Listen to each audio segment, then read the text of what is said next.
Praise the Lord! Welcome, everyone. Let's just jump right in, shall we? Today, we're exploring Genesis chapter 26, specifically following the story of Isaac. It's a narrative filled with intense trials, very human mistakes, and ultimate triumphs.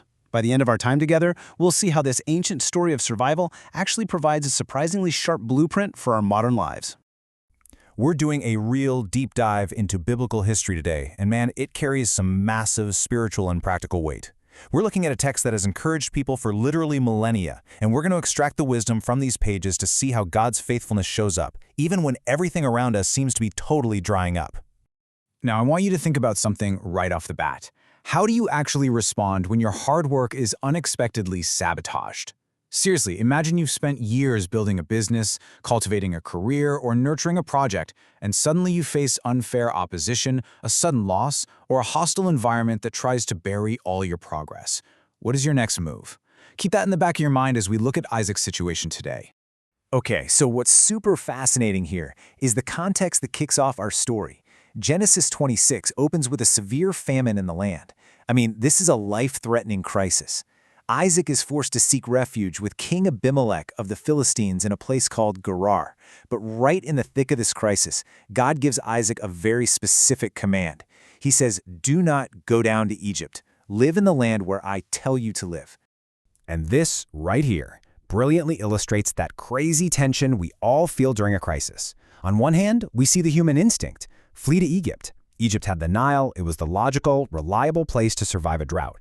But on the other hand, we have God's instruction, stay in Gerar. Think of a famine today like a sudden economic downturn, a massive industry shift, or losing your job out of nowhere. Panic usually takes over, right? We just want to run to whatever feels safest. But sometimes the instruction is to stay put, trust the process, and plant your feet right where you are. But, well, Isaac isn't exactly perfect. Like any of us facing intense pressure, he gets scared.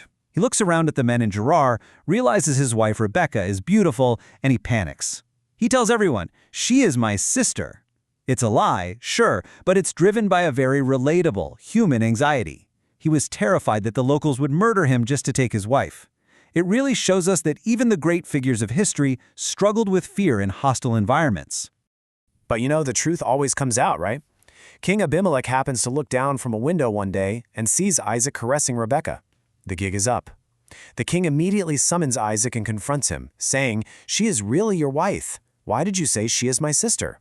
Abimelech is furious, and rightly so, pointing out that Isaac's lie could have brought terrible guilt upon the entire Philistine nation if someone had unwittingly taken Rebekah. Yet despite that pretty major stumble, God's grace is just astonishing. I mean, look at this number, 100. The text actually tells us that Isaac planted crops in that land, and in that very same year, during a time of regional famine, mind you, he reaped a 100-fold harvest. Because the Lord blessed him, his wealth absolutely exploded.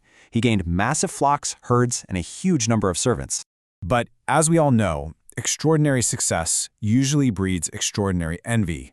The Philistines get deeply jealous of Isaac. So, what do? They go to all the wells that had been dug back in the time of his father, Abraham, and they completely stop them up, filling them with earth. Back in the ancient Near East, water was life. Destroying a well was a literal act of economic warfare. It's exactly like modern workplace sabotage, or dealing with a hostile corporate takeover where your rivals systematically try to dismantle your entire infrastructure. So here's the kicker. Isaac's massive prosperity is literally what gets him evicted. King Abimelech comes to him and says flatly, "Move away from us, you have become too powerful for us." Isaac's blessing actually made him a target.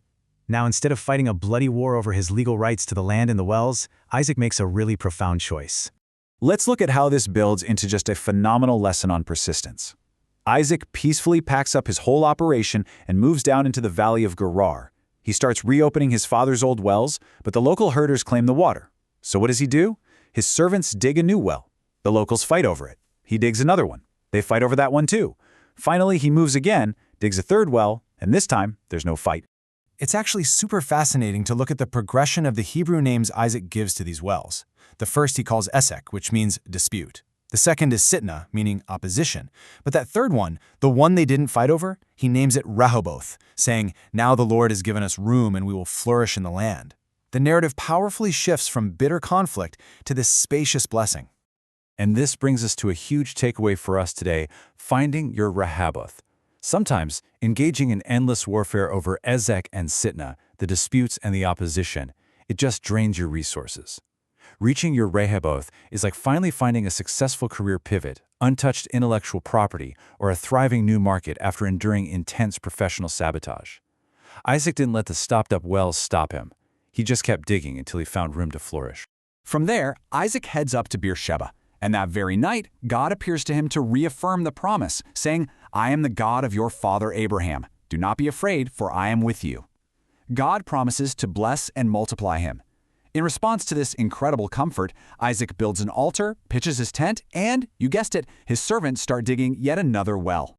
Then, we get this totally surprising turn of events. King Abimelech, yeah, the same guy who literally just evicted him, shows up at Isaac's camp. And he doesn't come alone. He brings his personal advisor and the commander of his forces. Isaac understandably asks, "Why are you here, since you hated me and sent me away?" Their answer is stunning. They openly admit, "We saw clearly that the Lord was with you." They are actually there to request a sworn peace treaty.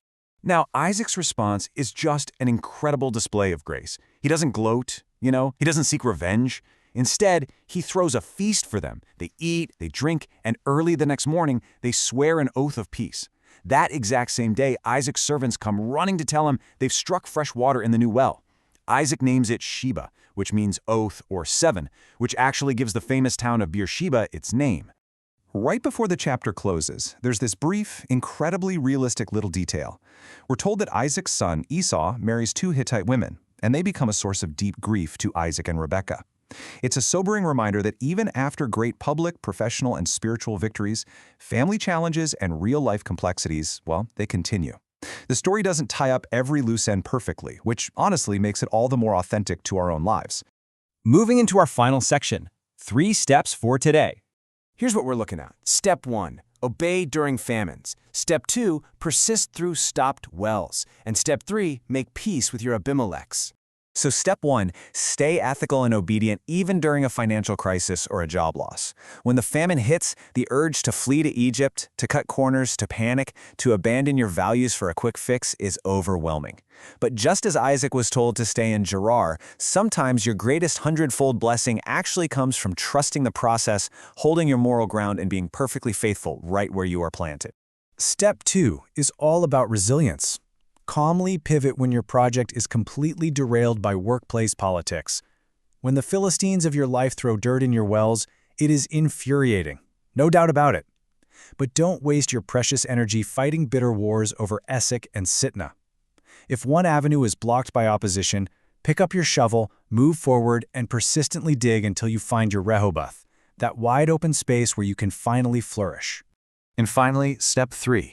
Extend an olive branch to a difficult neighbor or a rival coworker. When you eventually succeed, those who opposed you, they're going to notice.